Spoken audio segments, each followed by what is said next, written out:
Alright guys, nandito na naman tayo sa Ulas Viaduct Flyover, no?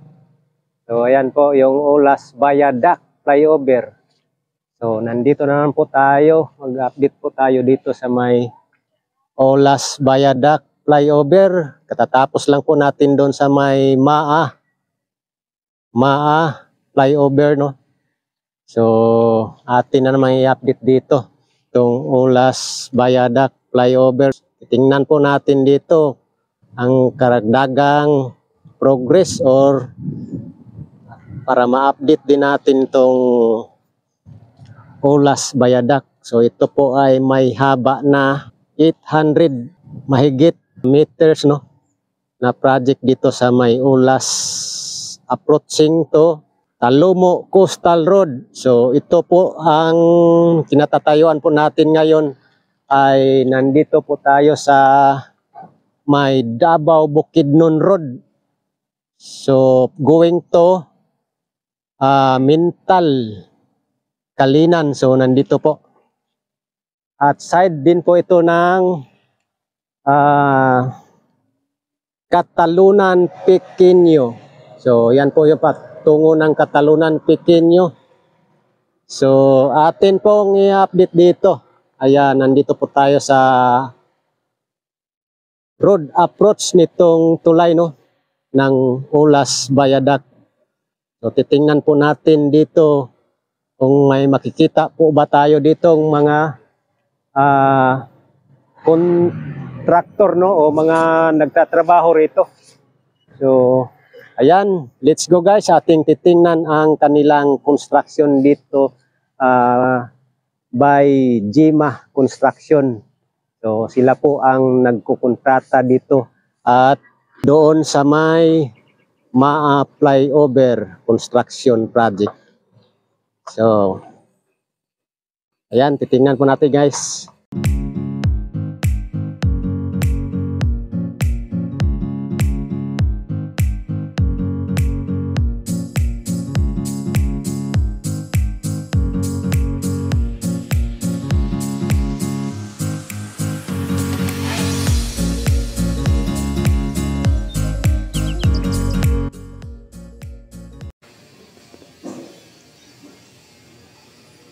Yan, ito na po yung patungo ng Davao Bukidnon Road. Katalunan Pequeño side. So ito po yung sa ilalim, oh. Slab pa po yung nakikita natin, girder, no? Wala pa pong flooring. So itong construction na ito is talagang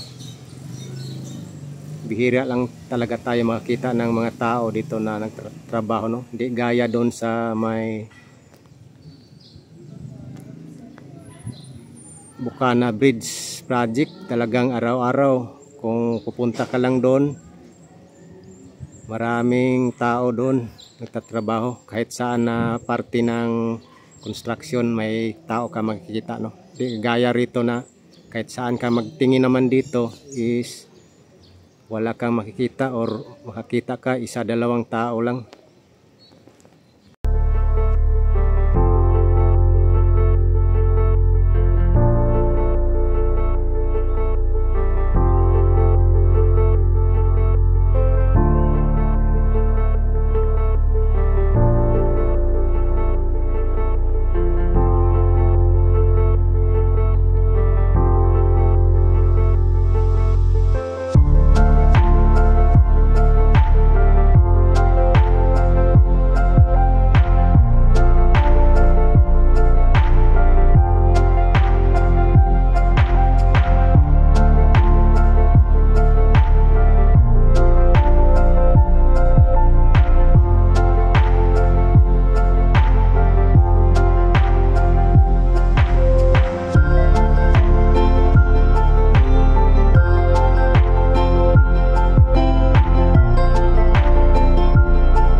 ayan po, ito lang po ang update natin dito sa may Ulas Viaduct flyover, no.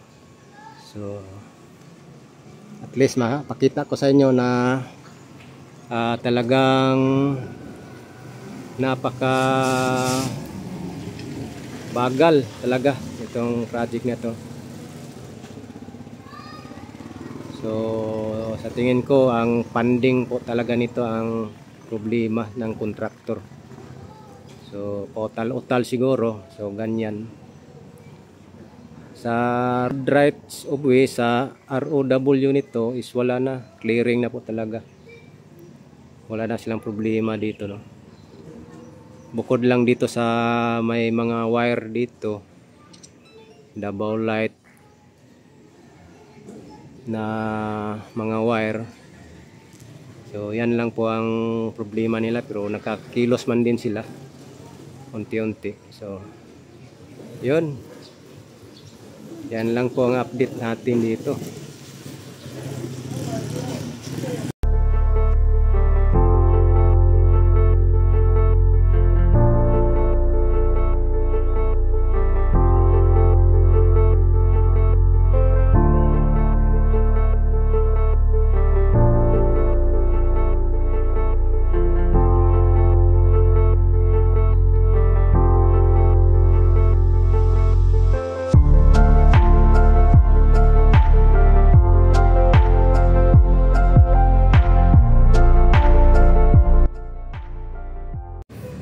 Ayan, dito na portion, dito na side, dito na po yung Ulas crossing, no.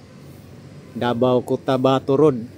So kita po natin dito ang gagawing pundasyon pa rito para makatawid dyan sa may Davao Bukidnon Road, no. Yan, no, yung may mga truck dyan. So dati dito po yung Ulas traffic light. Yan dito. So sa ngayon wala na pong traffic light dyan. So may mga crane po dito. Ayan. So makikita nyo naman talaga na pag may nagtatrabaho dito, hindi gaganito itong tubig dito. Talagang mapapansin nyo yung tubig, stuck talaga siya na tubig, no? Dahil malabo ang ano, o green na ang kulay ng tubig dito sa nakapundo dito sa gagawing pundasyon. So yan po ang update natin dito ngayon. So madalang salita, konti lang nagtatrabaho. Yan na po yung poste dyan, didiretso na po yan ng Talomo Coastal Road, no. Tatawid kasi ito dito, itong viaduct na ito.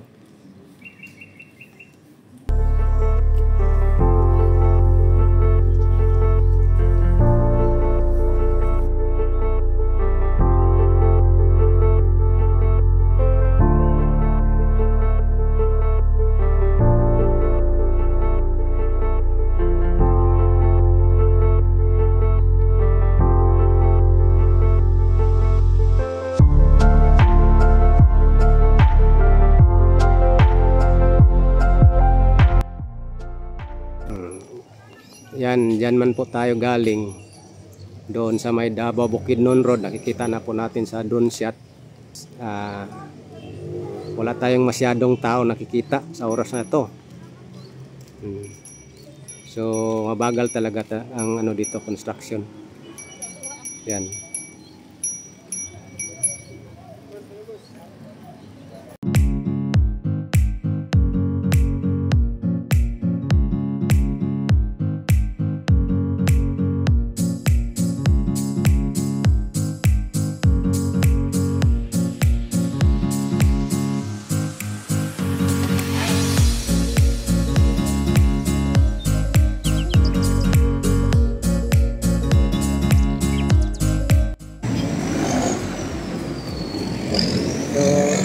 Yan lang guys yung update natin ito sa may Ulas Viaduct.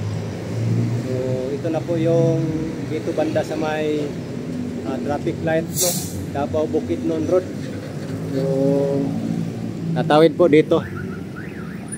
Yan, tatawid po yan dyan. May nakatayo na po yan poste dyan. So may kuha na, ulom na oh. So magla-launching na lang ng girder dyan. Kulang no, 2 poste. Bali ano po kasi dito, 6 na poste po kasi dito. At saka 12 na poste dito papunta ng Katalunan, Pequeño. So yan, bali 12, bali 18 kasi ito na poste. So dito na lang may poste pa gagawin dito. At dito sa malapit sa may gitna talaga. So yan, marami pang mga wire dito na tatanggalin oh. Kasi ano sa sa gabal dito sa crane pagla-launching ng girder. So yan lang po guys ang ating update dito. May Ulas Viaduct flyover no. So balik-balikan lang din po natin ito dito. So at least na pakita ko sa inyo at na-update ko rin. So kita na po sa ating drone shot guys. So thank you so much guys. Like and share lang itong video kung nakaabot ka dito sa video natin ngayon. So paki-follow na lang at i-subscribe lang po sa ating YouTube channel at saka sa Facebook page po natin. Okay. Thank you so much guys. God bless sa inyong lahat.